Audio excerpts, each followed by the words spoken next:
Aujourd'hui, on va vous parler du secteur du luxe et de la RSE. On va partager Françoise de chez Ipsos va nous partager des chiffres, des données très intéressantes et on prendra la parole ensuite Guillaume et moi pour vous partager les grandes tendances qu'on observe en matière de RSE et de RSM. RSM, de responsabilité sociétale de la marque. On y reviendra tout à l'heure.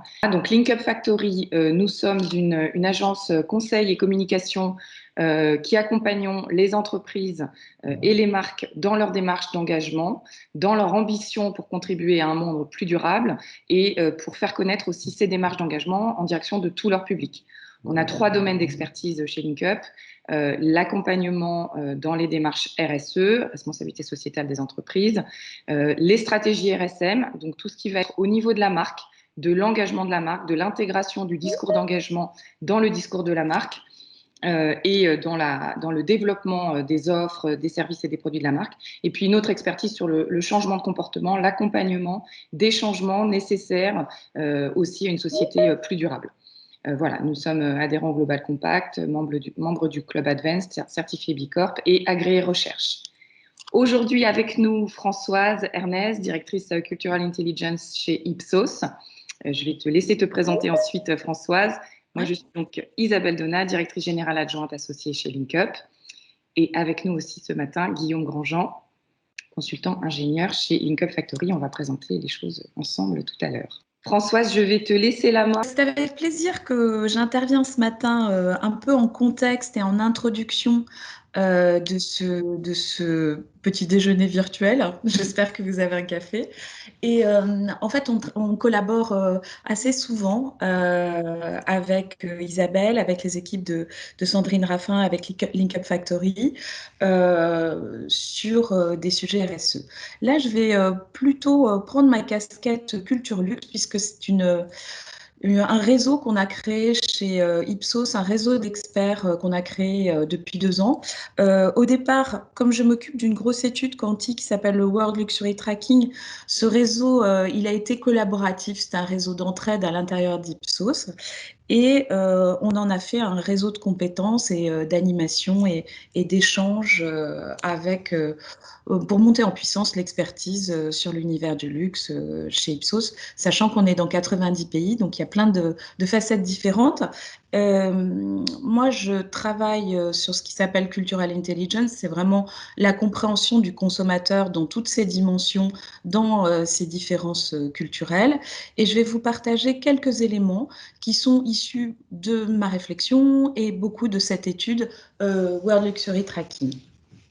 Alors, avant de commencer avec quelques chiffres, je voulais juste rappeler que pour nous qui sommes des spécialistes de l'analyse des tendances, il faut bien comprendre que la situation dans laquelle on est, d'habitude, on analyse des macro-tendances sur du très long terme, des tendances de moyen terme, et puis des choses qui sont un peu l'écume sur le sommet de la vague et qui sont des signaux faibles ou des choses en train de s'actualiser sur les marchés.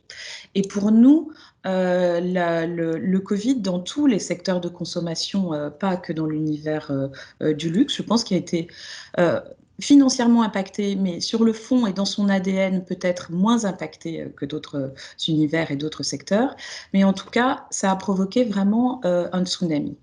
En revanche, ce qui est important pour nous de rappeler, c'est qu'avant la crise Covid, ça ce sont des éléments qu'on analysait déjà sur l'univers du luxe avant la crise, il y avait déjà un espèce de tsunami qui était cette rupture et cette évolution culturelle profonde, qui se fait pas à un instant T, hein, qui est à l'œuvre depuis de nombreuses années, mais on a quand même, d'un côté, si vous prenez mes items à droite, une culture traditionnelle du luxe qui est plutôt dans le secret du sourcing, le secret de la production, dans l'exclusivité, dans le fait de gérer la rareté finalement, dans l'ancrage patrimonial.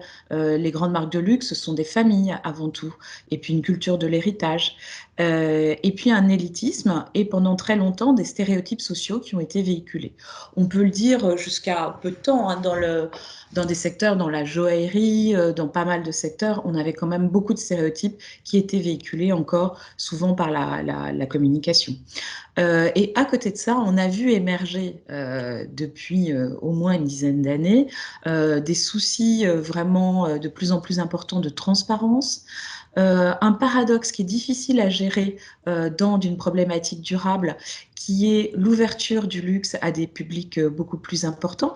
On parle beaucoup de l'arrivée de la classe moyenne chinoise au niveau mondial avec un appétit de luxe très important, des initiatives qu'on a vues de certaines marques, notamment des Burberry avec le See Now, Buy Now, imposant finalement au rythme de la mode, là je parle plus de la mode, mais des rythmes très très durs, avec beaucoup d'échos d'ailleurs des collaborateurs sur la difficulté de ces rythmes-là. Et puis, pas mal de challengers qui sont arrivés, de marques premium, de marques avec des caractéristiques luxe, qui sont arrivés avec des ADN plus digitaux ou plus éthiques, vraiment, et qui sont petits, agiles, et qui ont donné, inspiré aussi les grandes marques de luxe et qui les ont influencées. On retrouve d'ailleurs dans la circulation habituelle dans l'univers du luxe et dans l'univers de la mode des personnalités qui sont recrutées, des jeunes créateurs, des directeurs artistiques qui vont aussi inspirer, influer dans les approches et les réflexions à la fois digitales ou RSE de ces grandes marques de luxe. Et puis un phénomène très spectaculaire, c'est devenu spectaculaire, je dirais, depuis l'année dernière, tout ce qui est lié à l'inclusion. Ça veut dire qu'on a une espèce d'accumulation des luttes qui est devenue très présente, qui a commencé avec Black Lives Matter, mais qu'on va retrouver avec la diversité, le souci de la diversité des représentations, une vision du genre qui est moins stéréotypée, et donc beaucoup de on reste quand même, j'ai mis cette image-là d'un défilé dont la thématique était le clash, un jeune créateur qui a fait son défilé là récemment sur cette thématique des clashs, mais c'est quelque chose qui est quand même depuis longtemps dans l'univers du luxe et qui le définit. Euh, les éléments que je vais vous partager, quelques éléments chiffrés pour contextualiser, sont des éléments qui viennent du World Luxury Tracking. C'est une étude qui existe depuis 2007, qui tourne sur une vingtaine de pays. Chaque année, on analyse 7 ou 8 pays avec un questionnaire quanti pour comprendre sur des gens qui ont les moyens d'acheter du luxe, donc des revenus top 20, top 5, quelles sont leurs attitudes, leurs envies et leur posture par rapport à leur consommation et leur rapport au luxe. On a aussi des questions ouvertes pour faire remonter de la fraîcheur sur ces thématiques et puis de la veille et de la mise en perspective pour analyser. Alors, qu'est-ce qu'on voit cette année dans les résultats de cette étude et dans cette situation qui n'est pas post-Covid, puisqu'on est encore dedans, mais qui est plutôt pour pas mal de pays entre les différents confinements et dans les changements d'attitude qu'il y a pu y avoir par rapport au luxe. Alors la première chose qu'on voit et qu'on observe, c'est finalement que dans les résultats de cette étude qui a eu lieu en juillet, en Chine, aux États-Unis et dans 5 pays européens, c'est que finalement, il n'y a pas une désaffection pour le luxe à l'occasion, à l'épreuve de cette crise, mais plutôt la redécouverte de la dimension hédoniste. On aurait pu penser que le monde d'après, il y avait une remise en question éventuellement ou une culpabilité à consommer du luxe. Là, on va plutôt retrouver la valeur sensorielle, le rapport au corps, tout ce qui a une dimension casual et qui a été apprécié. Donc ça ne veut pas dire non plus surconsommer, ça peut être juste apprécier des produits qu'on a déjà, mais on voit vraiment que toutes ces catégories sensorielles ont particulièrement été appréciées. On a aussi, ça c'est dans les questions ouvertes que j'évoquais, cette dimension en topic modeling. D'habitude, quand on dit en question ouverte, qu'est-ce que c'est que le luxe pour vous? Et on récupère tous les verbatims assez longs et les images, les gens nous parlent de liberté, de voyage, et des marques iconiques. Là, on voit une nouvelle thématique qui est upper class. Et finalement, c'est la conscience, sans culpabilité, hein, mais la conscience d'être privilégié et d'avoir la possibilité de trouver ce réconfort dans la qualité de ces produits. Donc il y a cette prise de conscience qui est quand même importante. C'est une thématique importante cette année. Et puis la thématique spectaculaire, c'est finalement les nouveaux usages digitaux, puisque vous voyez un échantillon important des gens qu'on a interviewés ont acheté des produits de luxe en ligne pendant leur confinement.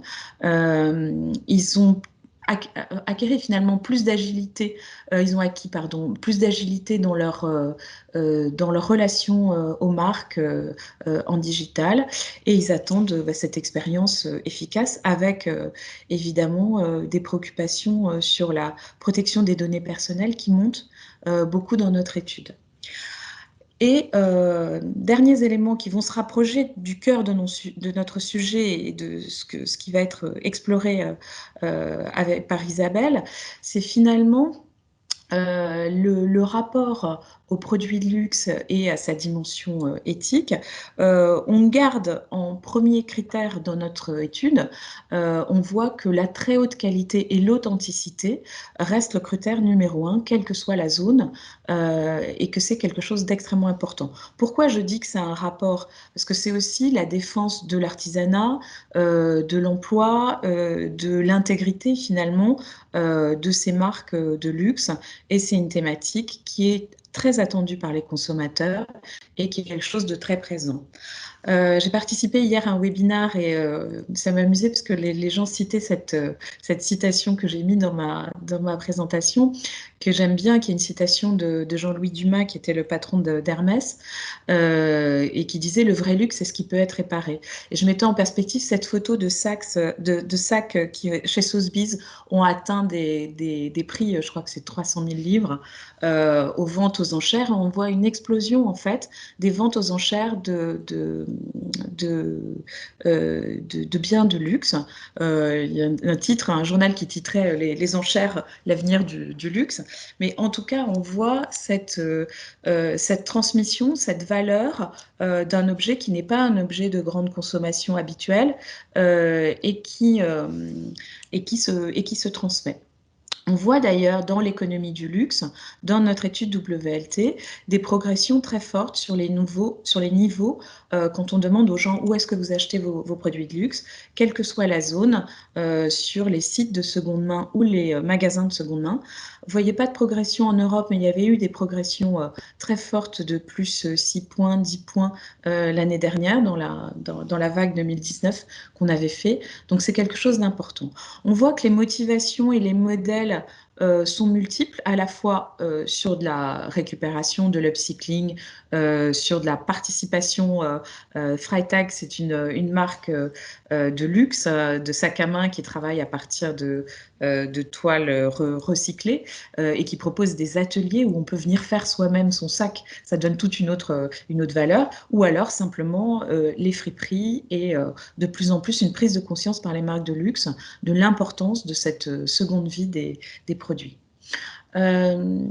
Sur l'aspect du luxe durable, je pense, j'évoquais tout à l'heure dans mon tableau Clash l'importance de Challenger. Je pense qu'on a beaucoup d'inspiration qui viennent de jeunes créateurs. J'ai pris l'exemple de Telfar, qui était cité là dans pas mal d'études comme un des objets de luxe les plus désirables, ce sac à main qui est assez confidentiel.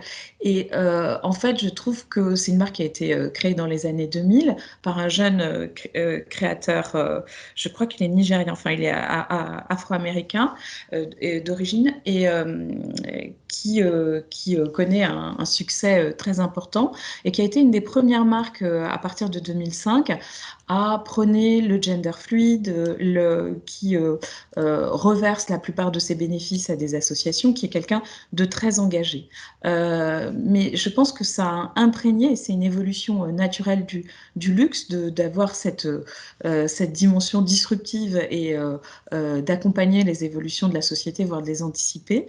Et là, j'ai mis un patchwork d'images, je ne vais pas toutes vous les citer, mais c'est vraiment un engagement des grandes marques. On va retrouver des Vuitton, des Chanel, des Gucci, des Dior, dans cette espèce de convergence, dans un impact positif de la société par rapport à l'inclusion. Je pense que là, les marques de luxe sont déjà très engagées dans ces logiques, ont des démarches, ont une crédibilité par rapport à ces dimensions. On va le voir plus en détail avec Isabelle, mais on voit aussi, on observe la multiplication des plans d'action concrets sur les matières premières, sur les chaînes d'approvisionnement, sur les packaging, sur les logistiques. Là, j'ai remis quelques exemples pour illustrer, mais il y en a bien d'autres. On voit un foisonnement d'exemples et une grande richesse et des choses qui bougent beaucoup.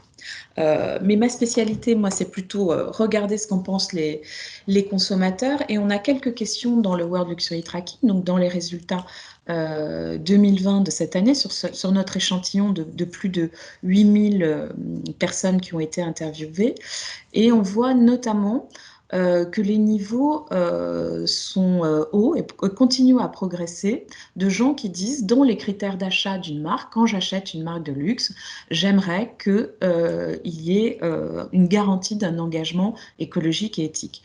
Alors, on sait bien que c'est du déclaratif, hein, qu'entre le déclaratif et la mise en action, il y a toujours des décalages, mais en tout cas, c'est encourageant et c'est intéressant. C'est intéressant de voir le niveau chinois qui est très élevé, puisqu'on a 90% de nos affluents chinois qui nous le disent, et puis ces niveaux qui sont en progression aux États-Unis et en Europe.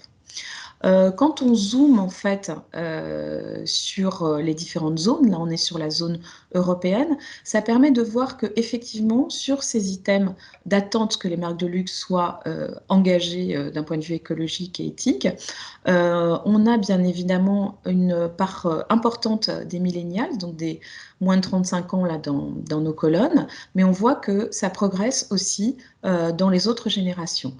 Ce qui est également le cas, vous le voyez dans les résultats américains, où on a toujours ce niveau un peu plus élevé des millennials, mais ces progressions très fortes chez les autres générations, et un niveau qui est très élevé, là qui n'est pas en progression cette année, mais qui avait progressé, et donc qui a un niveau très élevé, avec les 50 plus qui sont devant les millennials sur les attentes, avec, on le sait en Chine hein, aussi par les terrains quali que l'on peut faire, une corrélation très étroite en Chine entre la dimension environnementale, éthique et la santé, puisque c'est une caractéristique particulière qu'on retrouve à chaque fois dans les études en Chine.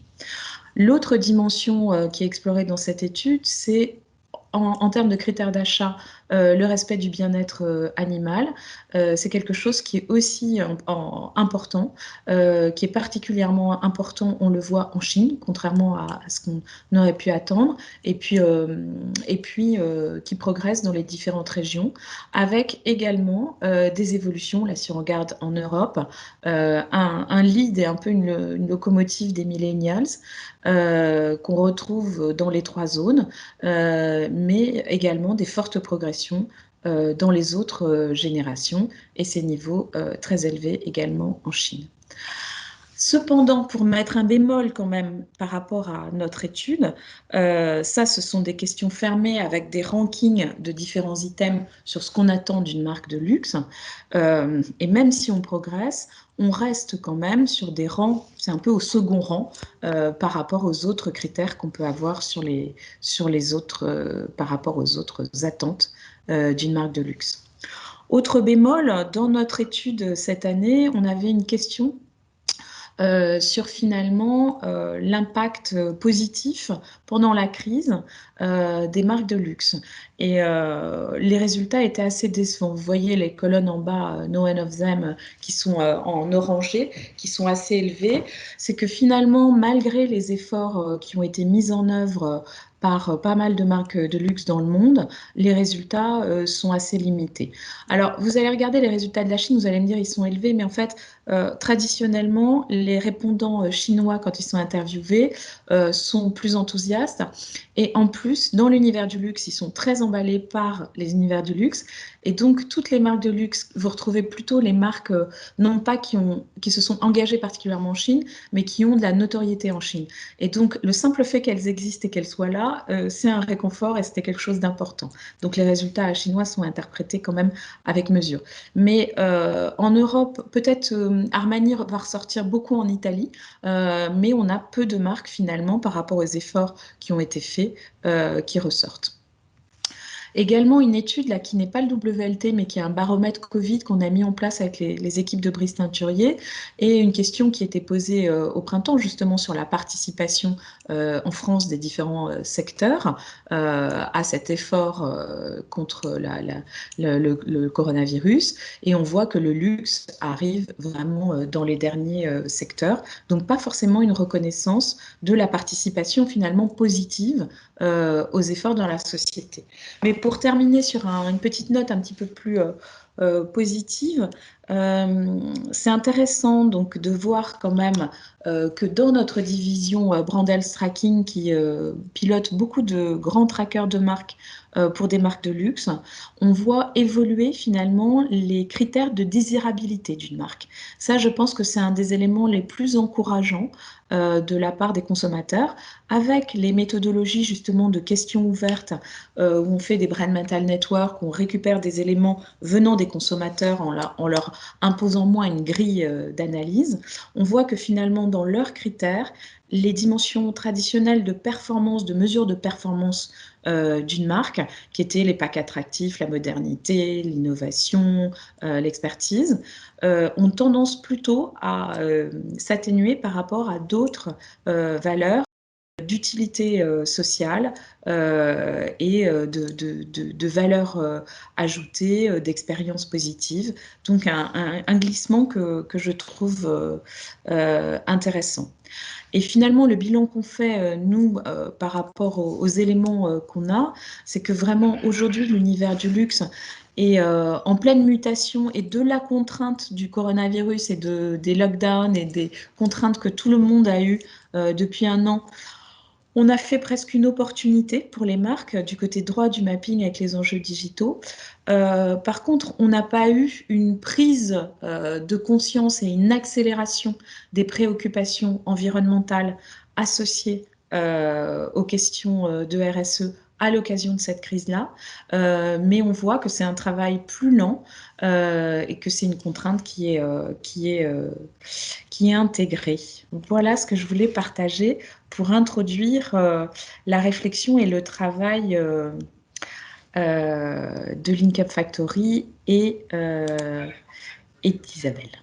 Merci pour tous ces éléments et ces éclairages à la fois sur les évolutions du secteur et sur les attentes des consommateurs. Ce qui est intéressant, c'est que nous, on va passer de l'autre côté du miroir, entre guillemets, avec Guillaume, en vous présentant la réponse que les grandes marques de luxe, tout secteur confondu, on va dire, de la mode, des cosmétiques, de l'automobile, de la joaillerie, même des spiritueux, de la gastronomie, la manière dont finalement ce secteur est en train de prendre à pleine main ces enjeux RSE, d'apporter des réponses.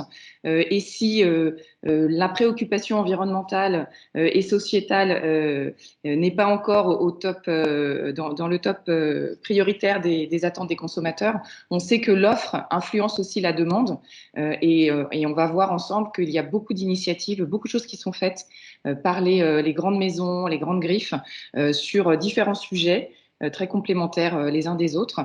Donc je vais à mon tour partager mon écran.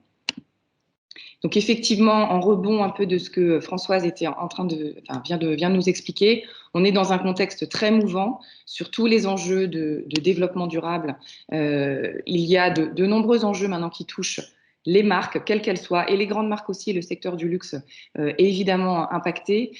Ces enjeux, ce sont ceux de la santé, qui est une préoccupation de plus en plus forte, et Françoise l'a dit, dans certaines régions du monde, la santé et l'environnement se rejoignent de plus en plus, un petit peu partout. C'était des notions qui étaient assez séparées pour les consommateurs et qui se rejoignent puisque on comprend bien et on comprend encore mieux avec la crise du coronavirus que notre santé et notre environnement sont intimement liés. Les préoccupations pour la santé, c'est un impact qui va booster l'attente de naturalité, la volonté de ne pas avoir de produits identifiés comme toxiques, notamment dans la cosmétique ou évidemment dans l'alimentation, mais c'est aussi en creux une attention plus forte portée à la naturalité des ingrédients. L'environnement, évidemment, l'impact des activités de la marque et de l'entreprise sur le réchauffement climatique. Et on va voir la notion d'impact carbone qui est très travaillée par certaines grandes maisons. L'impact sur les écosystèmes, sur la biodiversité, qui sont des sujets qu'on va retrouver aussi. Le social, l'approvisionnement responsable, l'éthique, les conditions de culture, de travail au niveau des filières d'approvisionnement, du sourcing, la juste rémunération des petits producteurs qui peuvent se trouver tout au bout de la supply chain. La circularité, qui est un sujet sur lequel le secteur, notamment de la mode, mais aussi de la joaillerie, a pris beaucoup d'avance et a accéléré en tout cas récemment sur à la fois les emballages, les conditionnements, mais aussi l'utilisation de matériaux recyclés dans les produits et toute la question de la fin de vie des produits et du second main, on va y revenir. Et puis la société, on va se parler là de marques qui sont consommées par une partie privilégiée de la population, mais qui sont aussi regardées par tous les autres consommateurs, qui sont prescriptrices d'un certain nombre de tendances et qui jouent un rôle, et Françoise l'a dit, on va y revenir, jouent un rôle aussi sur les représentations et ont un rôle à jouer sur les choix de consommation, sur les modes de vie et sur les représentations qui infusent ensuite dans toute la société. Et aujourd'hui, il y a une perméabilité et une sensibilité très forte sur les messages que les grandes marques peuvent passer sur tous les enjeux et les positions qu'elles peuvent prendre sur ces sujets-là, sur à la fois tout ce qui va être inclusion, célébration des différences, etc. On va y revenir. Donc, ce sont ces grands enjeux auxquels les marques doivent répondre et elles ne sont pas exemptes de pression. Nous travaillons beaucoup, nous, sur des marques de grande consommation. On voit que la pression des médias et des ONG joue beaucoup, mais elle porte aussi sur les marques de luxe qui peuvent être épinglées aussi dans des études, dans des articles de presse, au cœur de certains documentaires, de certains reportages. Donc on a une pression des ONG et des médias qui vont utiliser aussi la notoriété des grandes maisons et des grandes marques pour faire avancer un sujet dans l'opinion publique et dénoncer certaines dérives de la consommation. Il y a une attente forte des investisseurs, de plus en plus forte, qui est illustrée, symbolisée très fortement par les prises de position de BlackRock, qui évidemment a pris la parole à plusieurs reprises sur l'importance que les entreprises de son portefeuille adoptent une vision durable de leur business model. Donc ça donne le là, entre guillemets, d'un mouvement aussi du monde de la finance et de l'investissement et de l'importance de prendre en compte les enjeux RSE développement durable en tant que gestion du risque et en tant que garantie de pérennité des entreprises concernées. Et puis, on voit aussi que les prescripteurs, les grands noms, les personnes qui attirent la lumière, comme les vedettes de cinéma notamment, ont aussi des prises de position de plus en plus sur ces sujets environnementaux ou sociétaux, avec un nouveau cool qui s'installe, notamment à Hollywood, autour de ces sujets environnementaux, majoritairement environnementaux, mais aussi sociaux. Et on a vu l'année dernière un événement au Festival de Cannes aussi, qui s'appelait La Journée, pour présenter des marques de luxe et des nouveaux acteurs, ces nouveaux players très engagés, comme les citait Françoise, qui étaient présentés dans un lieu dédié à l'occasion d'un événement ouvert sur invitation au Festival de Cannes en 2019. Donc on voit bien que tous ces sujets montent. Alors les grandes maisons, les grandes marques ont des engagements RSE, ont des démarches RSE structurées depuis de nombreuses années, sur lesquelles la communication est plus ou moins forte, qui sont plus ou moins connues, qui sont des démarches de fond, qui adressent tous les enjeux du développement durable.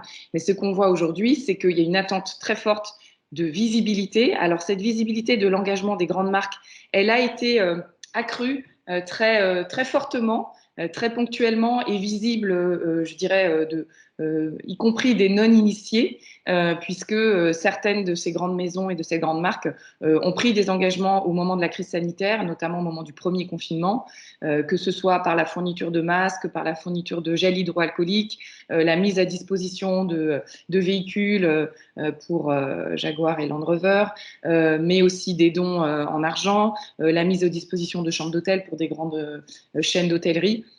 Donc, quelque part, l'engagement des grandes marques et des grandes maisons a été beaucoup plus médiatisé, beaucoup plus visible et très tangible et très concret au moment de la crise sanitaire. Mais ce qui est sûr, c'est que cette visibilité et cette intégration de l'engagement au cœur des marques, au cœur de leurs propositions, au cœur de leurs produits et de leurs offres, a vraiment besoin d'être accélérée pour que les engagements RSE de ces grands groupes, de ces grandes maisons, descendent vraiment au niveau des marques. Et c'est ce que nous appelons chez Link Up Factory la RSM, responsabilité sociétale de la marque, qui est vraiment une stratégie d'engagement qui va venir nourrir le positionnement de la marque, sa proposition, son offre, le design de ses produits, la transformation de sa chaîne de valeur, pour que vraiment l'engagement qui peut être très présent déjà au niveau corporate redescende bien sur l'offre et que le consommateur soit complètement à bord de cet engagement et puisse être un consommateur en conscience qui va pouvoir choisir des marques plus engagées qui répondent à des attentes qu'il a. Alors même si on a vu que ce n'était pas ses attentes premières, on voit qu'elles montent et il y a certainement beaucoup à faire encore, notamment pour séduire les nouvelles consommateurs, puisque les millennials vont représenter dans les prochaines décennies la majorité des consommateurs du secteur du luxe. Et on sait qu'ils arrivent avec des attentes très fortes sur ces sujets-là, de bien-être animal, de sourcing éthique, de protection de l'environnement. Ils ont des attentes très fortes aussi de services et de digitalisation. Et on a vu que le secteur avait pris le virage et avait marqué une accélération. Ils ont des attentes aussi fortes. Et la génération Z, qui arrive également en étant complètement, on va dire, RSM native, puisque ce sont des générations qui baignent dans ces enjeux climatiques et environnementaux depuis le plus jeune âge et qui vont intégrer ces critères-là dans leur consommation de manière beaucoup plus fluide. Donc, il y a vraiment matière à repenser et à continuer la transformation qui est amorcée et qu'on va explorer avec vous, puisqu'on a rassemblé ici 10 grandes tendances dans les réponses que les marques de luxe apportent à ces attentes d'engagement et la manière dont tous ces acteurs ont une ambition RSE et de plus en plus RSM qui va se traduire dans leurs offres et dans leurs produits. Donc, je vais passer la parole à Guillaume pour les premières de ces tendances. Merci Isabelle. Donc, première tendance qu'on voulait vous proposer aujourd'hui, c'est celle de se reconnecter à la nature. Alors, c'est une tendance qui vient en réponse de l'évolution de la société qu'on constate aujourd'hui. On est dans un monde toujours plus complexe, toujours plus rapide, avec des emplois du temps toujours plus chargés. Et on a vraiment, on ressent ce besoin aussi d'un retour à la simplicité pour se déconnecter et faire un peu une pause hors du temps. Et la nature apporte vraiment cette simplicité et un univers assez rassurant. Et on le constate principalement dans deux secteurs, sur le secteur du tourisme et sur le secteur de la cosmétique, dans le luxe.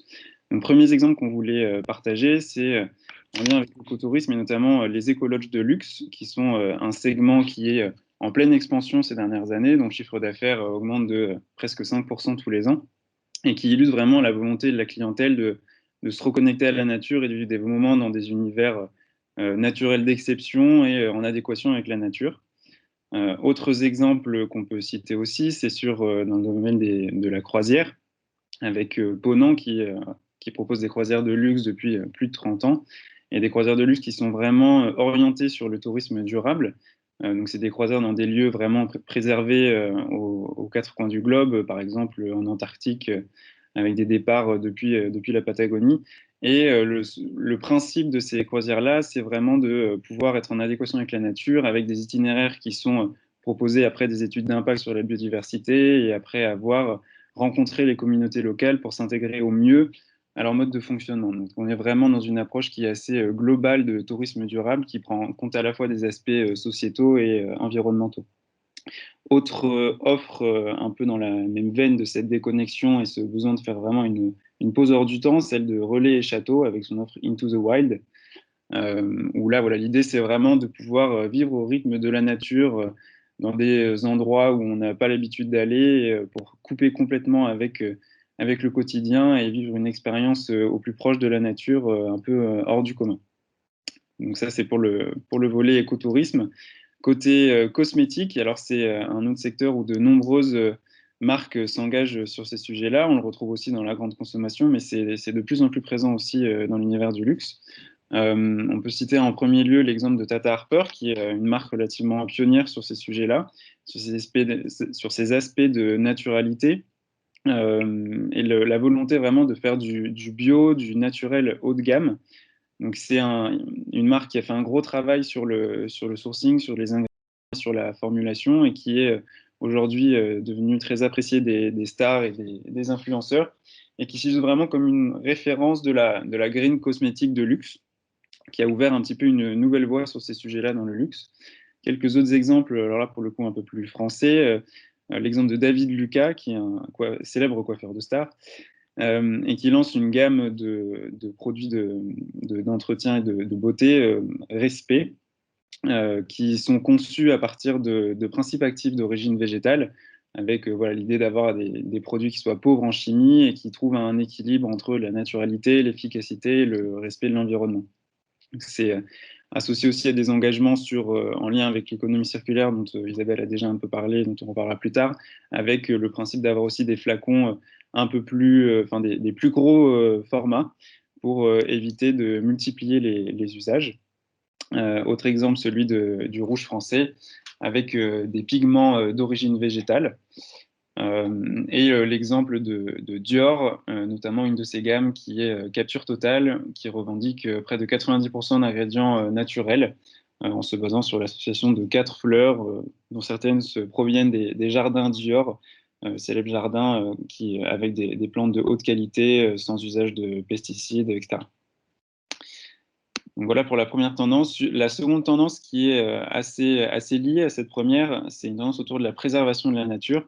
Parce que bon, s'inspirer de la nature, c'est évidemment, et se reconnecter, c'est une chose importante, mais c'est une preuve de qualité qui ne peut avoir du sens que si les marques travaillent aussi à réduire et à maîtriser vraiment leur impact sur la nature. Et donc, tendance très riche qu'on a divisée en deux aspects. Le premier étant autour des questions carbone et énergie. Alors, c'est un sujet maintenant qui monte beaucoup et qu'on voit partout dans la grande consommation, mais aussi dans le luxe. La neutralité carbone, c'est un objectif planétaire si on veut pouvoir atteindre les objectifs définis dans le cadre des accords de Paris lors de la COP 15. Donc l'Union européenne a pris un objectif de neutralité carbone à 2050, mais les marques et les entreprises peuvent aussi contribuer sur ces aspects-là. Là, on a pris deux exemples. C'est des questions qui sont beaucoup traitées avec l'angle RSE, mais qui le sont aussi de plus en plus au niveau des marques sur de la RSM. Alors Chanel, par exemple, s'est engagé cette année et a sorti sa mission 1,5 degré, qui reprend des objectifs de réduction des émissions de carbone à 50% à horizon 2030, avec des projets de compensation carbone également, pour pouvoir atteindre une neutralité carbone qui revendique depuis 2019. Et on a également l'exemple de Gucci, avec un angle d'attaque qui est un tout petit peu différent. Donc on est un peu sur le même principe, avec une approche carbone assez globale, des objectifs de réduction, de la compensation carbone et une neutralité depuis 2018, mais une vraie posture aussi incarnée par le CEO, un appel à la collectivité pour essayer d'inciter tous les acteurs à s'engager aussi sur ces thématiques-là. Et être un peu un leader sur ces questions de carbone. Et le sujet est vraiment incarné également par la marque sur les réseaux sociaux pour vraiment prendre une posture assez forte sur ces sujets-là. Donc, directement lié à ces questions de carbone, évidemment, les questions autour des énergies, avec la question des énergies renouvelables, où beaucoup d'entreprises prennent des engagements, notamment dans leurs usines, pour réduire la consommation en énergie, se sourcer en énergie renouvelable. Et c'est évidemment un enjeu majeur dans le secteur de l'automobile.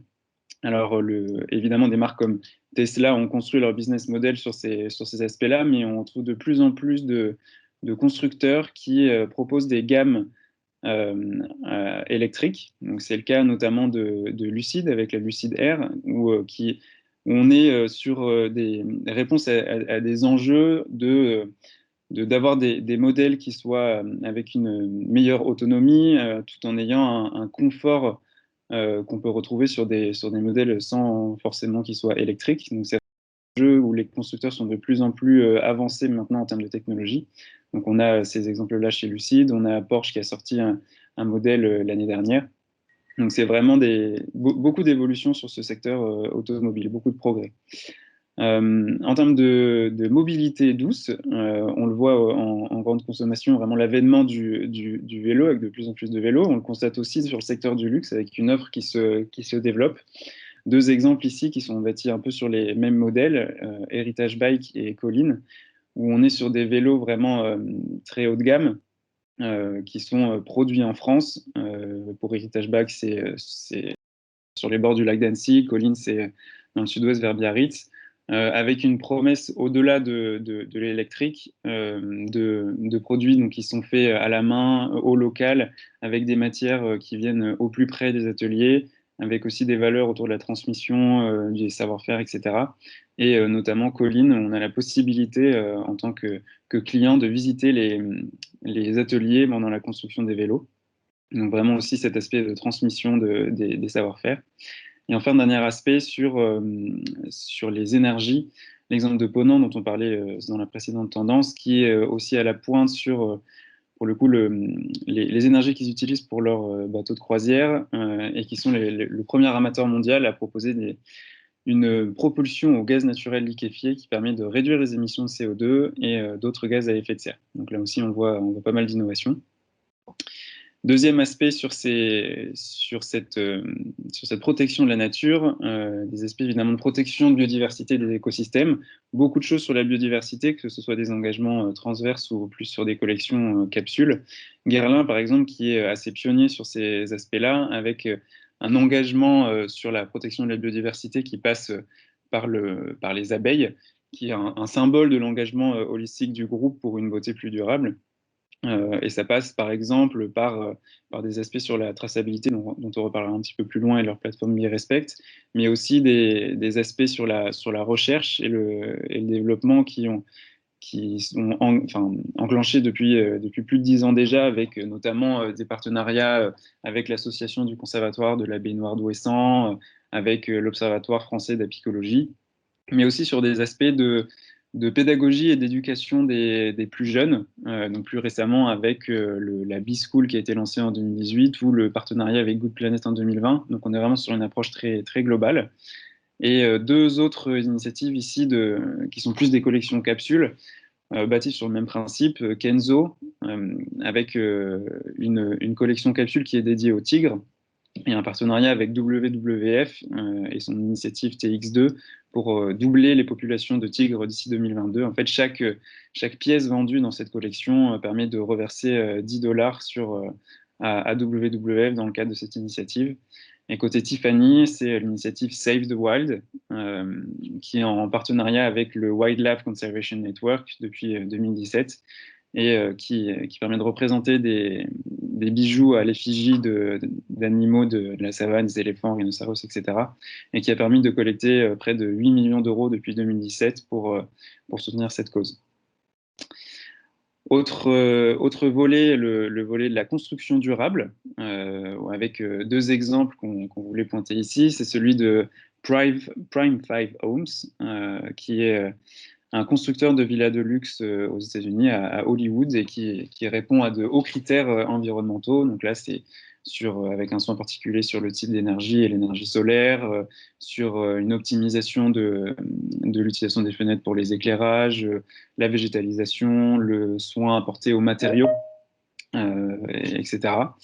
Et autre exemple poussé encore à l'extrême, qui est celui de Bawa Islands, donc qui est un complexe à Singapour, où là, l'idée, c'est un complexe qui s'étend sur 5 îlots qui vise la neutralité carbone dans une région qui est extrêmement riche en biodiversité et protégée là-bas, où là, on est sur un principe sans utilisation de grandes machines pour pas endommager la végétation, des bâtiments et des meubles qui sont fabriqués à la main, des bambous issus de plantations durables ou le bois utilisé qui est uniquement du bois tombé.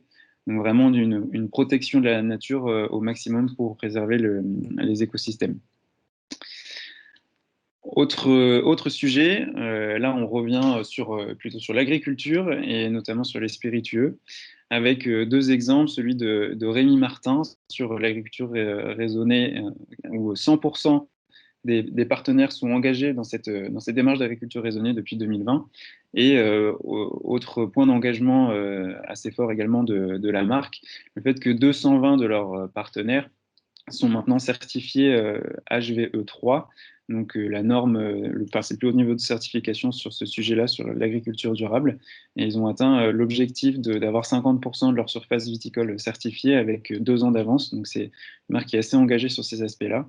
Et autre approche ou autre façon de le représenter chez Moët Hennessy avec le Living Soils Forum, qui a eu lieu en début d'année à la Paris Wine Expo, où c'était un immense atelier, enfin un immense espace avec des ateliers et un moment de rencontre et d'échange avec les professionnels du secteur pour avoir une approche collaborative et partager les expériences autour de l'agriculture raisonnée, de la viticulture durable. Donc ça a été l'occasion aussi pour Moët Hennessy de rappeler ses engagements. Et dernier exemple, là, on part du côté de la haute gastronomie, qui est aussi un secteur qui est relativement à la pointe sur ces sujets-là et qui travaille beaucoup sur l'innovation en lien avec cette protection à la nature et le côté végétal. C'est notamment le cas d'Alain Passard et de son restaurant L'Arpège. Alain Passard qui est un des pionniers du 100% végétal et qui cultive ses propres légumes en permaculture. Donc c'est vraiment une référence dans ce secteur-là. Et un autre exemple, le restaurant Schloss en Suisse qui n'utilise que des légumes qui viennent du château. Alors, troisième tendance, c'est autour de la traçabilité et de la transparence. Françoise en parlait tout à l'heure, c'est des notions qui peuvent paraître un peu antinomiques sur le secteur du luxe, qui garde souvent une part de mystère sur sa chaîne de valeur pour nourrir, on va dire, le côté un peu unique, haut de gamme, un petit peu secret. Aujourd'hui, c'est une attente de plus en plus forte de la part des consommateurs et on le retrouve même dans le luxe. Et c'est un prérequis qui est indispensable pour pouvoir s'engager sur des thématiques aussi environnementales ou sociales. Alors sur des aspects de transparence, tout d'abord, on voulait parler de Clear Fashion, qui est une application dans le domaine textile qui fait vraiment sa place au fur et à mesure des années et qui rank, on va dire, les marques selon différents items sur le bien-être animal, la santé, l'environnement, etc. Donc même si ce n'est pas forcément toujours des consommateurs du luxe qui vont aller flasher des produits pour avoir la notation de la marque, c'est aussi maintenant une nécessité pour les marques de prendre en compte ce genre d'application pour travailler aussi sur l'image qu'elles peuvent envoyer à la société et transmettre les informations. Parce que des fois, une mauvaise notation ne s'explique pas par un mauvais engagement, mais une mauvaise transmission des informations. Et pour contribuer à donner une image juste et de marque engagée auprès de l'ensemble de la société. Autre démarche de transparence, là, deux exemples. Alors, Guerlain, avec l'exemple assez emblématique sur ce secteur-là de traçabilité poussé à son extrême et de transparence, on peut remonter avec un niveau assez fin de détails sur les matières premières, sur le packaging, et on peut même aller avec des informations jusqu'aux boutiques. Et l'exemple de la marque Patou, qui est une des marques du groupe LVMH, qui propose de scanner les produits et de donner des informations sur les matières utilisées, sur la fabrication, sur le pays ou la région d'origine, et même jusqu'à une petite interview de personnes qui ont contribué à la fabrication des pièces. Directement lié à ces questions de transparence, la traçabilité, aujourd'hui, qui est assez clé sur tous ces sujets-là, et des chaînes de valeur qui sont parfois assez compliquées à remonter. Donc c'est un enjeu pour les marques de vraiment réussir à prendre des engagements forts sur ces sujets-là et de vraiment réussir à travailler quand il y a beaucoup d'intermédiaires. Mais de nouvelles solutions émergent, et notamment en lien avec la technologie. Donc, c'est des solutions un peu similaires qu'on peut retrouver chez Burberry en partenariat avec IBM, chez LVMH en partenariat avec Microsoft, pour travailler sur la blockchain pour améliorer la traçabilité et proposer des informations plus complètes aux consommateurs. Autre exemple, chez Kering, qui s'inspire de la science médico-légale pour proposer des marquages chimiques sur le coton depuis le champ pour tracer jusqu'au produit fini le coton. Et un exemple chez Tiffany, pour le coup un petit peu différent, mais qui se revendique comme pionnier sur la traçabilité sur les diamants et se revendique comme étant les premiers à pouvoir fournir une traçabilité jusqu'au pays et à la région d'origine sur ces diamants supérieurs à 0,18 carats. Et dernier petit point sur la transparence, une autre approche qui est utilisée par Chanel dans une exposition qui a eu lieu au mois de septembre, de pouvoir proposer une immersion au sein de ces filières, et notamment ces filières végétales, en proposant une collaboration et une exposition avec le Muséum d'histoire naturelle pour expliquer un petit peu ces filières végétales. Je te relaisse la parole, Isabelle. Pardon, je n'ai pas réactivé mon micro.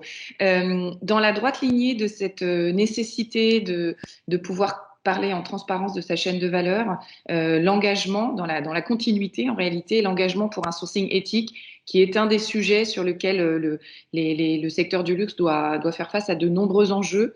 Et il y a des réponses très intéressantes, notamment sur la haute joaillerie, avec l'exemple de Chopard, qui a un engagement extrêmement fort sur l'or éthique, un or 100% éthique, donc avec un travail très, très approfondi sur les certifications, notamment la certification Fairmined, avec l'enjeu d'acheter 100% d'or certifié. Ils sont aujourd'hui à 85% d'or Fairmined dans leur collection. Et surtout, ce qui est très intéressant chez Chopard, c'est tout un travail avec des petits acteurs locaux pour leur permettre d'accéder à la certification et d'atteindre le niveau requis par la certification, puisque le travail à faire pour être au niveau n'est parfois pas accessible aux tout petits acteurs parce que ça nécessite des investissements. Donc, il y a un accompagnement de la marque avec des partenaires pour faire progresser des petites mines et des petites exploitations minières locales et leur permettre d'atteindre certains standards qui sont définis soit par Fairmined, soit par la Swiss Better Gold Association duquel Chopard est adhérent. Sur un autre sujet complexe aussi, celui de l'approvisionnement en matières premières animales comme les peaux, les fourrures, le cuir, tout le travail de LVMH à travers son engagement pour un sourcing éthique complètement 100% traçable pour faire vraiment remonter jusqu'au pays d'origine des animaux, mais aussi faire progresser les filières, contrôler la juste rémunération des producteurs. Donc vraiment tout un engagement sur cette démarche et un travail avec un comité d'experts pour faire progresser les pratiques et permettre d'aller vers plus d'éthique, plus de respect du bien-être animal sur l'ensemble de ces approvisionnements. Pour revenir sur la joaillerie, un travail qui est fait aussi par Sotheby's, Deber Group en lien avec Sotheby's. Alors c'est une opération plus ponctuelle et moins dans la durée que celle de Chopard, mais c'est un format intéressant puisque qui intègre complètement les potentiels consommateurs avec des ventes aux enchères d'une collection capsule dont les recettes vont aider à soutenir le sourcing éthique des diamants au Botswana et travailler encore une fois avec des ONG locales pour faire progresser la filière sur ce sujet. Donc 5 créatrices ont proposé des bijoux qui ont été vendus aux enchères dans le cadre de cette opération. Et puis sur un autre sujet, tout à l'heure on parlait des voitures électriques et du fait que le secteur des voitures haut de gamme était vraiment en train de prendre le virage de l'électrique.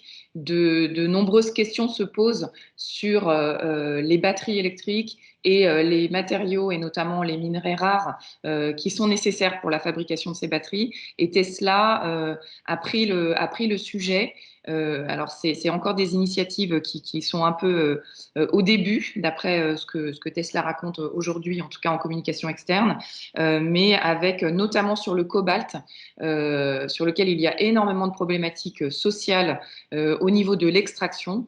Donc, ils ont à la fois une démarche en faveur du cobalt éthique avec un travail avec une ONG, notamment sur certains pays fournisseurs comme le Congo, avec un négociant qui s'appelle Glencore, avec lequel ils affichent un partenariat de long terme pour avoir des conditions d'extraction plus éthiques.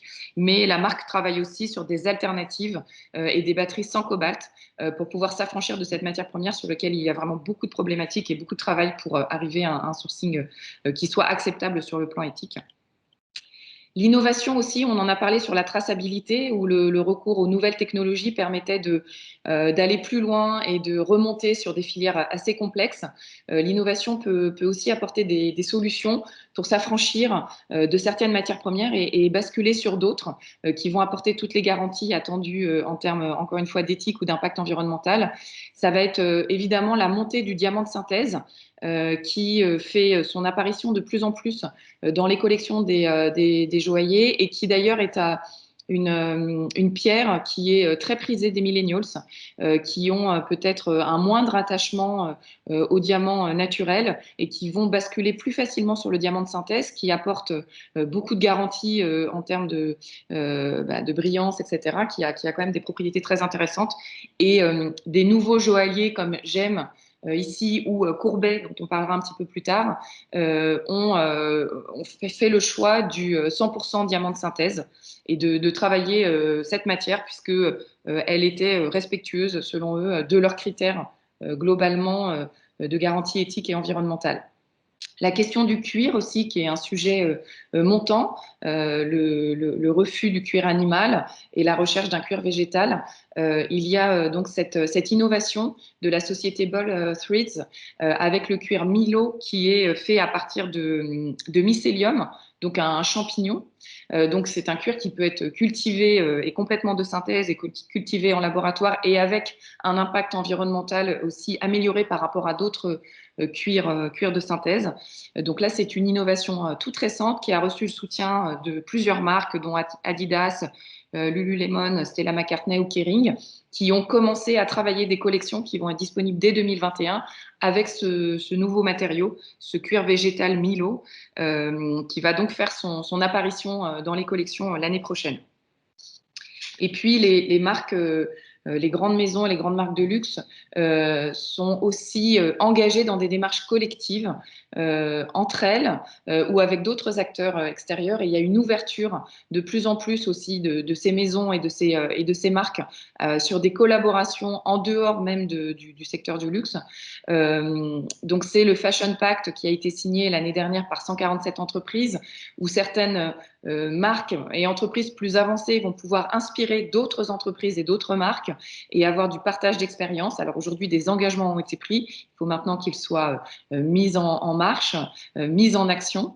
Mais c'est une collaboration inédite et très intéressante.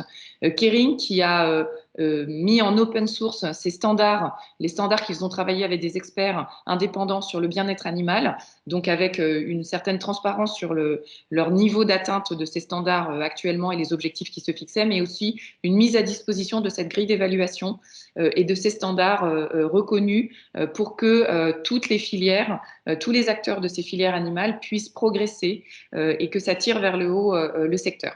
Et puis une autre démarche collaborative et partenariale, c'est celle menée par Bulgari avec le fabricant d'arômes et de parfums Firmenich, au bénéfice d'un de ses parfums emblématiques qui est le Jasmine Concrete.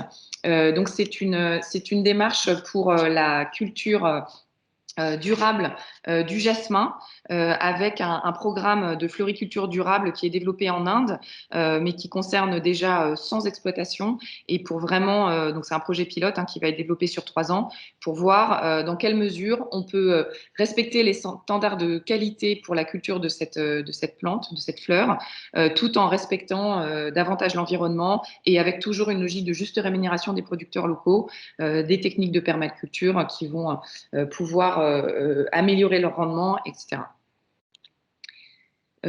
Alors, un autre sujet, là, on change de registre, un sujet très intéressant, Françoise en a parlé tout à l'heure, c'est le rôle que les marques de luxe ont à jouer et jouent depuis toujours sur la perpétuation des savoir-faire. On est dans une époque où on cherche à redonner du sens à beaucoup de choses. Et cette perpétuation des savoir-faire, ce geste, ce savoir-faire métier qui se transmet de génération en génération, les marques de luxe et les grandes maisons, les grandes griffes en sont les dépositaires. Et peuvent jouer un rôle et jouent un rôle fort là-dessus et le réinventent.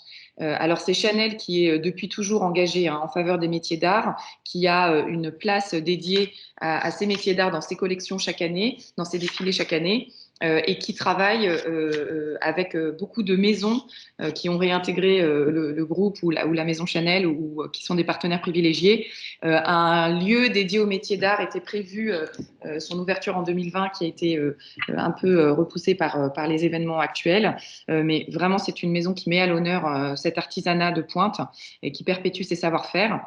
Mais on voit de nouveaux acteurs aussi se lancer sur ce sujet, comme Partisan Collecteur, qui a une proposition très intéressante, qui repense l'exclusivité liée au luxe sous un angle très incarné, très humain, puisque c'est vraiment mettre à l'honneur l'artisan, le geste artisanal, puisque la marque revendique le retour aux fondamentaux de l'artisanat, en réinventant cet artisanat, en le mettant à l'ordre du jour par une approche d'économie circulaire.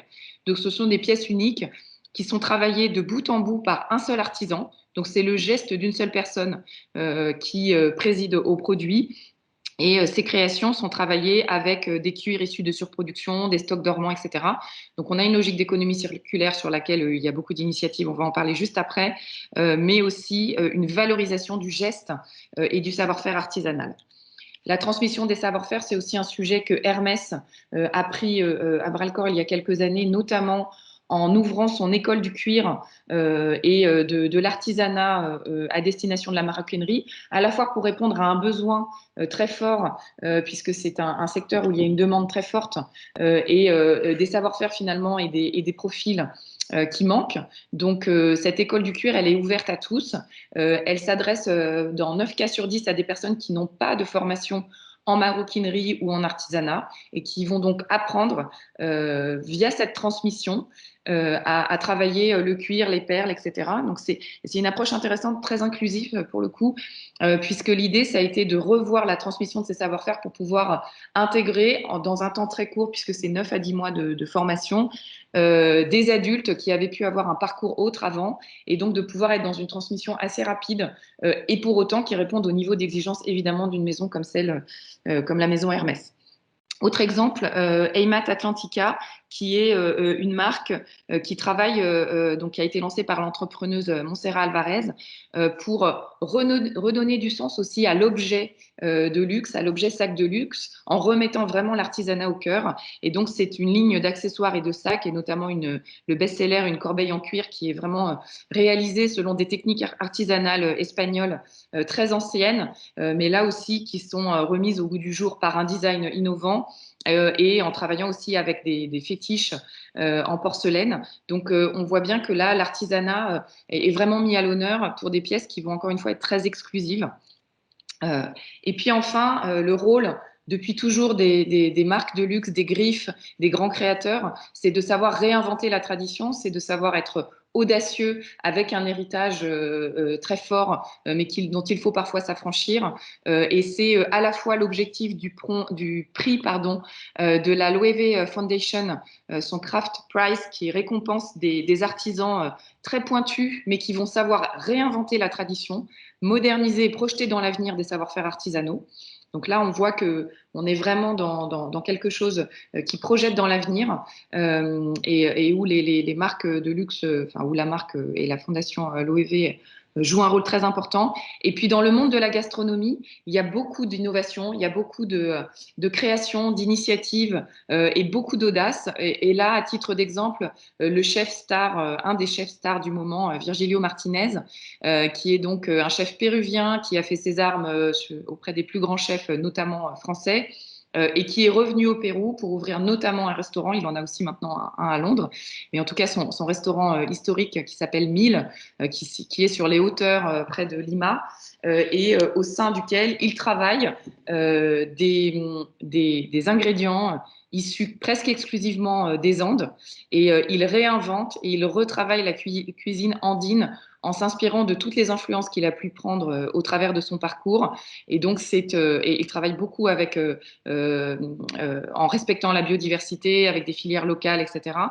Mais on a vraiment un syncrétisme entre un savoir-faire de haute gastronomie traditionnelle et des nouvelles attentes et une ouverture sur des nouvelles cultures, et de faire découvrir aussi la gastronomie des Andes et la biodiversité locale qui est très très riche, avec plusieurs centaines d'espèces complètement inconnues que Virgilio Martinez travaille et fait d'ailleurs voyager pour faire découvrir au plus grand nombre. Autre grande tendance, alors on est plus que dans la tendance, je crois, sur ce sujet, puisque c'est vraiment devenu un modèle à part entière, le modèle de l'éco-conception et de l'upcycling. Françoise en a parlé tout à l'heure. Des produits éco-conçus issus de l'upcycling, il y en a beaucoup dans le secteur du luxe. Et là encore, le modèle du luxe, le modèle d'affaires permet de faire des choses qu'on ne peut pas faire en grande consommation, et c'est là aussi où le secteur du luxe apporte beaucoup et joue un rôle vraiment de précurseur et d'éclaireur, puisque on va avoir, notamment comme chez Baume, des produits complètement éco-conçus, des montres donc, qui vont être faites à la demande, sur demande, et donc ce qui va permettre à la marque de garantir une absence de stock, de ne pas avoir de produits qui ne sont pas vendus, pas avoir d'invendus, pardon. Éviter au maximum l'empreinte carbone en ne sélectionnant que les matières premières indispensables à la création de ces modèles. Et c'est aussi une marque qui s'engage à faire des montres sans matières premières animales ni pierres précieuses, et entièrement à partir de produits et de matériaux recyclés. Donc on est à la fois dans l'upcycling, mais aussi dans la volonté de n'avoir aucun déchet de fabrication et aucun stock. L'État libre d'Orange, qui a lancé un parfum il y a un petit moment déjà, qui s'appelle Fleur de déchets. Donc, il y a en plus un côté un peu irrévérencieux, intéressant pour cette référence. Il s'appelle I Am Trash, les fleurs du déchet. C'est un parfum qui est fait à partir de résidus de distillerie. Donc, vraiment en économie circulaire aussi pour l'intérieur, pour ce qui est dans le flacon, et pas que pour le flacon. Et puis Hermès, qui a aussi tout un travail pour limiter les chutes de cuir, retravailler ces chutes de cuir, à la fois travailler le cuir vierge pour limiter au maximum les chutes, et c'est une démarche de progrès continu chez Hermès, mais aussi utiliser ces chutes pour certains produits et certaines références. Et puis, dans la joaillerie, les matières recyclées sont à l'honneur, on l'a vu chez Baume, mais c'est aussi chez Courbet, donc cette petite marque française qui a réinventé la joaillerie de luxe sous un angle complètement éthique. Donc, on parlait des diamants de synthèse, ils n'utilisent que des diamants de synthèse, mais ils n'utilisent aussi que de l'or recyclé, en considérant que c'est le choix le plus écologique et que cette matière est disponible. Et donc, ils ne travaillent que l'or recyclé chez Courbet. C'est la collection Off the Grid chez Gucci, qui est faite à partir exclusivement de matériaux recyclés, récupérés, organiques ou naturels. Ils utilisent notamment beaucoup de nylon recyclé. C'est évidemment la marque Stella McCartney qui a beaucoup de projets sur l'upcycling. Mais là, l'exemple qu'on a choisi, c'est le sujet du cachemire, puisque le cachemire est 100 fois plus polluant que la laine. Et donc, Stella McCartney a décidé de ne plus utiliser de cachemire vierge et utilise une technologie italienne qui s'appelle Reverso pour utiliser les chutes de cachemire issues de l'industrie et n'utiliser que du cachemire recyclé dans ses collections. Et puis Breitling, qui travaille sur une de ses collections, des bracelets en plastique recyclé, qui est issu notamment des filets de pêche abandonnés, donc avec un engagement lié au nettoyage des océans. Et dans la continuité de ce sujet upcycling, impact environnemental des matériaux, il y a évidemment tout un sujet sur les emballages. Là aussi, les initiatives ne manquent pas, notamment avec le développement du rechargeable. Là aussi, on a un vrai pouvoir d'action des marques de luxe et des griffes, puisque on a des contenants qui sont extrêmement travaillés, des emballages qui sont eux-mêmes déjà font partie intégrante de la proposition haut de gamme. Et donc, ce sont des produits sur lesquels on peut imaginer très simplement de basculer sur de la recharge. C'est Thierry Mugler qui a été précurseur sur ce sujet, hein, puisque sur son parfum Angel, la recharge existe depuis 1992, mais aujourd'hui c'est My Way chez Giorgio Armani, c'est Dior qui a sur sa gamme Capture 80% de ses crèmes et de ses sérums qui sont en format rechargeable, et ça permet de faire beaucoup d'économies en termes de verre et de plastique et de matériaux.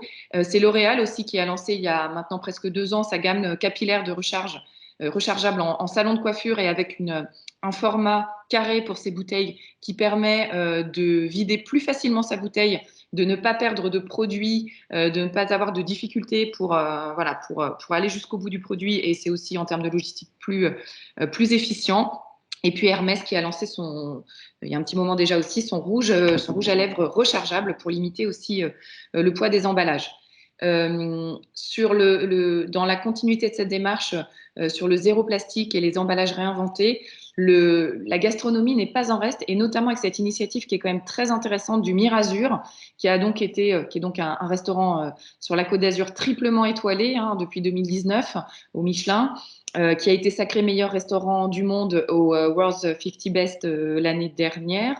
Et c'est le premier restaurant certifié plastic free. Donc le chef du Mirazur est très engagé, hein, sur des démarches développement durable, mais une des étapes, un des jalons très importants, c'est cette certification plastic free qui a été atteinte. C'est le premier restaurant et même la première entreprise qui a eu cette certification, et ça date de fin 2019. La réinvention des emballages passe aussi du côté des spiritueux avec Ruinart, qui a lancé l'année dernière son nouvel étui éco-conçu, qui est beaucoup plus léger, qui est complètement en matière certifiée puisqu'il est en cellulose, qui permet de limiter l'impact environnemental du coffret, et qui est une vraie rupture par rapport au coffret très très haut de gamme et très premium, et à l'image qu'on s'en fait. Donc il y a une réinvention de ce qu'est l'emballage de luxe à travers cette démarche de Ruinart qui est particulièrement intéressante.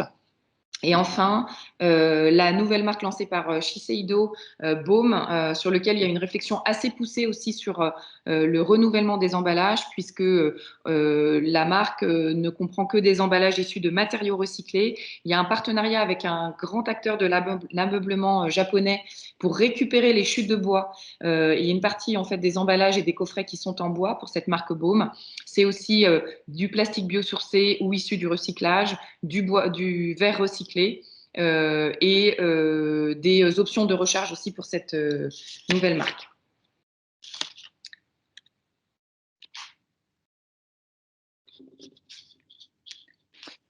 Oui, pardon. Pour prendre la suite sur cette 8e tendance, c'est des caractéristiques qui sont vraiment en lien avec les produits du luxe. Donc le fait de pouvoir s'inscrire dans la durée, parce que la caractéristique des produits du luxe, c'est de s'appuyer sur cette haute qualité pour durer dans le temps, passer de main en main ou même de génération en génération. Et ça devient un vrai atout sur ce segment, notamment sur les aspects RSE, où on a l'avènement vraiment du sujet de la seconde main. On le voit avec ces chiffres du BCG, où 45% des clients du luxe participent aussi au marché de la seconde main, que ce soit sur l'achat ou de la revente. Et ça monte jusqu'à 54% chez la génération Z, donc ça fait aussi le lien avec ce que disait Françoise tout à l'heure sur l'évolution de ces attentes pour les jeunes générations. Et donc ça permet aussi de rendre plus accessible, au moins un peu plus accessible, les produits de luxe à une nouvelle clientèle, et ça explique aussi le succès d'initiatives et de plateformes comme Vestiaire Collective. Donc là, on est sur de la proposition de pièces en seconde main sur de la haute couture. On retrouve aussi le même type d'initiative avec le partenariat entre The Real Real et Gucci, où la plateforme met à disposition des pièces soit proposées par la maison Gucci, soit par les revendeurs eux-mêmes. Et on retrouve le même type d'initiative sur des secteurs comme la joaillerie, avec Rivlux, qui se base un petit peu sur le même principe de seconde main dans le domaine de la joaillerie, ou la plateforme Miller, qui est là plus orientée sur la revente de bijoux anciens, pour vraiment s'inscrire sur le long terme, avec le passage de main en main de pièces d'exception. Autre sous-tendance dans cette inscription dans la durée, Isabelle, si on peut afficher la suite. Elle n'est pas à l'écran? Je l'ai pas chez moi en tout cas, mais... Que se passe-t-il? Ah, ça y est, c'est Ah. arrivé. La location, donc qui là aussi permet de démocratiser, on va dire, l'utilisation de produits de luxe et notamment sur de la haute couture ou sur de la joaillerie avec donc la location et l'exemple de la marque Dresswing qui met à disposition des pièces de haute couture pour 4 à 8 jours, donc qui permet aussi d'éviter le fait que certaines pièces soient utilisées une fois et puis plus utilisées pendant des années, voire plus jamais sur son cycle de vie. Et de pouvoir varier les utilisateurs. Et on retrouve le même principe chez Bling Me, qui est une plateforme collaborative là, sur de location de bijoux et de montres de luxe, où on retrouve à peu près le même principe de location pour quelques temps de certaines pièces de haute qualité. Donc, outre ces questions de seconde main et de location, on trouve vraiment une tendance montante dans la grande consommation, mais aussi dans le luxe, de se reposer sur la consommation et de réduire la tendance à l'hyperconsommation et la volonté de ralentir le rythme. C'est ce qu'on retrouve notamment avec les exemples de Saint-Laurent et Gucci qui se sont exprimés avec une volonté de réduire le rythme des collections, notamment en 2020 avec Saint-Laurent qui qui sort du calendrier classique et a annoncé suivre son propre calendrier au fil de la créativité et qui s'est retiré des Fashion Weeks 2020, donc c'est quand même une décision assez importante.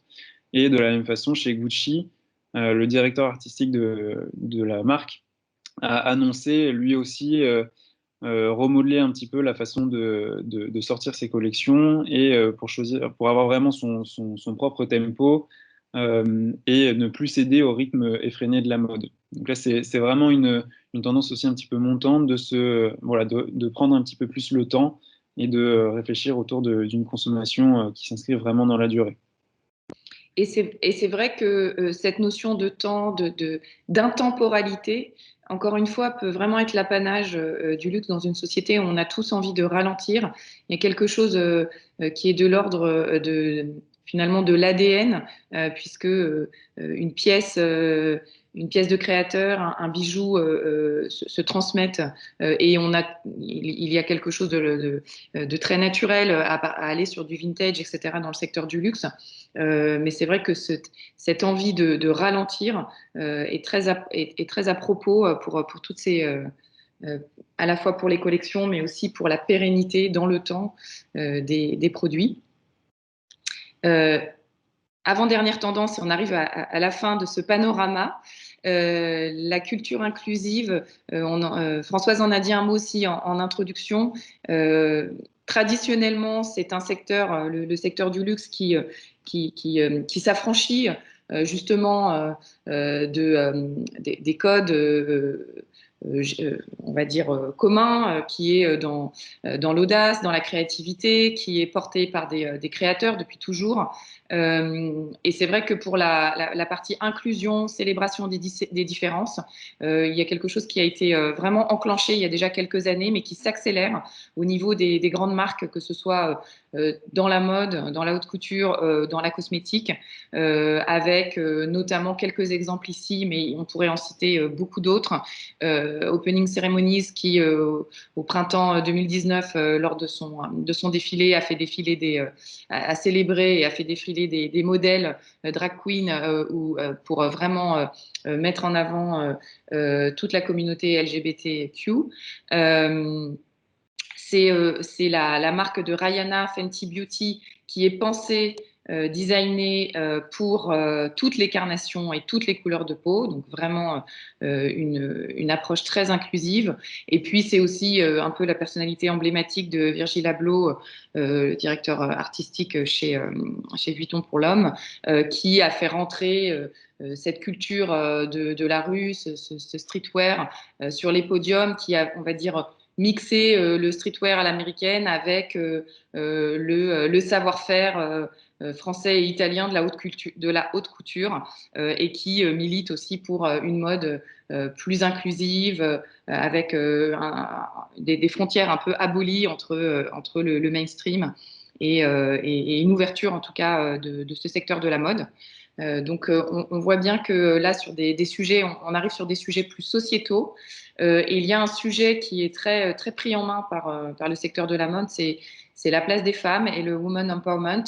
Il y a un exemple et une maison qui fait énormément de choses depuis très longtemps sur la place des femmes et la valorisation des initiatives des femmes entrepreneurs. C'est la Veuve Clicquot.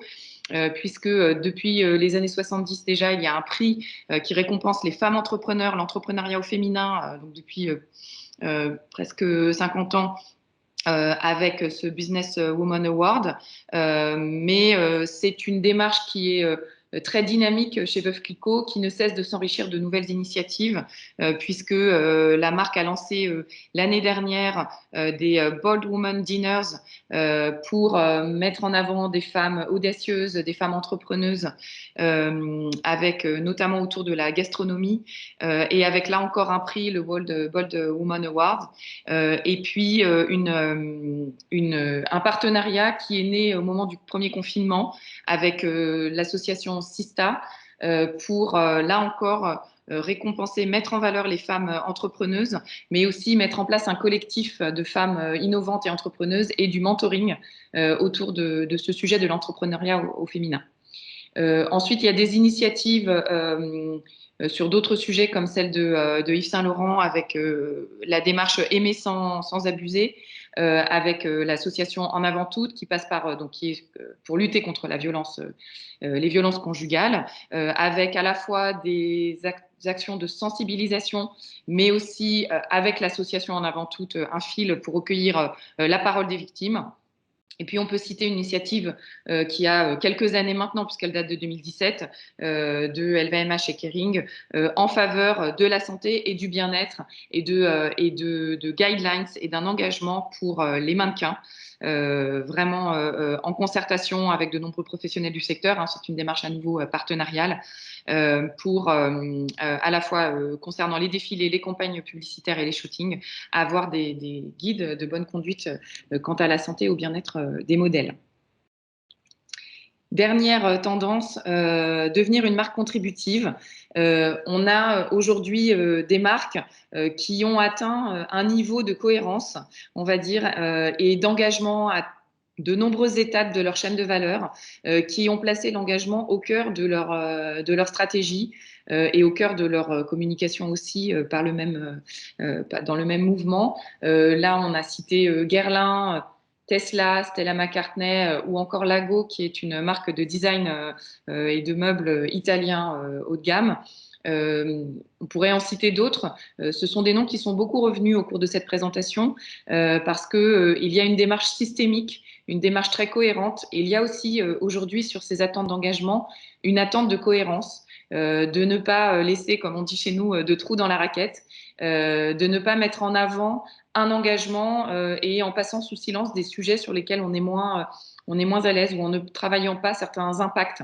Donc, c'est regarder tous ces impacts, les travailler un à un et petit à petit transformer son modèle, transformer l'ensemble de sa chaîne de valeur pour répondre aux attentes sociétales, aux enjeux environnementaux et comme on l'a vu à travers beaucoup d'exemples, tracer un sillon que d'autres vont pouvoir suivre et prendre un temps d'avance. Jouer son rôle en tant que marque de luxe, de marque premium, d'être un éclaireur, un pionnier, d'innover et pour pouvoir ensuite éclairer peut-être d'autres acteurs. Et c'est très intéressant de regarder comment ces marques le font, comment elles ont une exigence et quel rôle elles se donnent, que ce soit pour la beauté, pour réinventer la beauté pour Guerlain, pour réinventer complètement le secteur de la mode et de la haute couture pour Stella McCartney, ou comme Tesla l'a affirmé depuis sa création, accélérer la transition énergétique du monde. Voilà, mais chez Lago, c'est aussi repenser la manière dont on design un meuble, dont on le fabrique, quel type de matériaux on utilise. Ils sont engagés à utiliser 100% de matériaux renouvelables, recyclables. Ils ont complètement repensé leur design dans leur fabrique, qui est ouverte d'ailleurs et sur lequel ils communiquent aussi beaucoup. Donc, ce sont des démarches très inspirantes, très éclairantes. Et pour conclure et en finir avec ce panorama, il y a un véritable glissement qui est en train d'être opéré par certaines de ces marques de luxe et qui est probablement à opérer par toutes, c'est de passer de la marque responsable qui va minimiser ses impacts, qui va essayer de limiter son impact négatif, notamment en particulier sur l'environnement, mais aussi sur la société, sur le volet social, à une marque contributive qui va avoir un impact positif sur la société, qui va être apporteuse de solutions, qui va utiliser sa force d'innovation, sa force créatrice, son pouvoir d'attraction, son pouvoir de désirabilité pour faire changer soit les pratiques, soit les normes, soit les représentations. Et c'est vraiment une belle mission pour le monde du luxe que de contribuer à un monde plus respectueux, plus éthique, plus durable, en profitant de leur grande capacité à changer les choses, même si ce sont sur des produits qui ne sont pas accessibles au plus grand nombre. Ça impacte le plus grand nombre parce que ça inspire. Et pour finir, 3 clés d'après nous, selon nous chez Link Up Factory, 3 clés pour répondre aux attentes actuelles. C'est se raconter. On l'a dit à plusieurs reprises, la question de la transparence est un enjeu peut-être complexe pour le monde du luxe, car on a cette idée de mystère, d'exclusivité, de savoir-faire qu'on garde et de cette part de mystère qui faisait partie de la proposition. Peut-être est-il temps aujourd'hui de repenser cette vision et de réinventer la transparence pour qu'elle soit spécifique et propriétaire au secteur du luxe, mais il y a une certaine transparence qui est incontournable aujourd'hui pour pouvoir apporter les garanties et la réassurance et que les démarches d'engagement soient crédibles. Si on n'a pas cette transparence, on ne peut plus se baser que sur la déclaration de la marque, aussi prestigieuse soit-elle. On a besoin de savoir qu'elle apporte des garanties et la transparence en fait partie. Et la traçabilité également. Être sincère, montrer sa sincérité, ce en quoi on croit, avoir un vrai manifesto de marque. On est sur des marques qui ont un capital valeur très fort. Il est important de mettre ces valeurs ou de retravailler ce discours autour des valeurs de la marque à l'angle de la société d'aujourd'hui et de demain, à l'angle des enjeux du développement durable, car on l'a vu, les marques de luxe font beaucoup de choses, elles ont beaucoup d'atouts, elles ont dans leurs ADN beaucoup de choses et cette sincérité, elle est aussi aujourd'hui très attendue. Et on a aussi derrière les marques de luxe des hommes et des femmes. Ce sont des marques qui sont souvent incarnées par des créateurs, mais on a aussi tout ce savoir-faire artisanal, on en a parlé. Donc cette incarnation, la présence de l'humain derrière la marque est aussi très important et on est convaincu qu'il y a quelque chose de très fort à jouer pour les marques de luxe sur ce sujet. Et enfin, évidemment, l'engagement, c'est le sujet de cette présentation, mais c'est pousser plus loin en s'emparant d'un combat pour aller au-delà des engagements pris par le secteur et que finalement la spécificité et l'exclusivité d'une griffe, d'une marque passe aussi par un combat identitaire et par un combat qui soit spécifique, qui soit fort et qui soit unique et qui apporte une vraie contribution sociale et sociétale. Voilà pour cette présentation. Merci à toutes et à tous. Merci encore Françoise, un grand merci. Merci beaucoup. Très, très bonne journée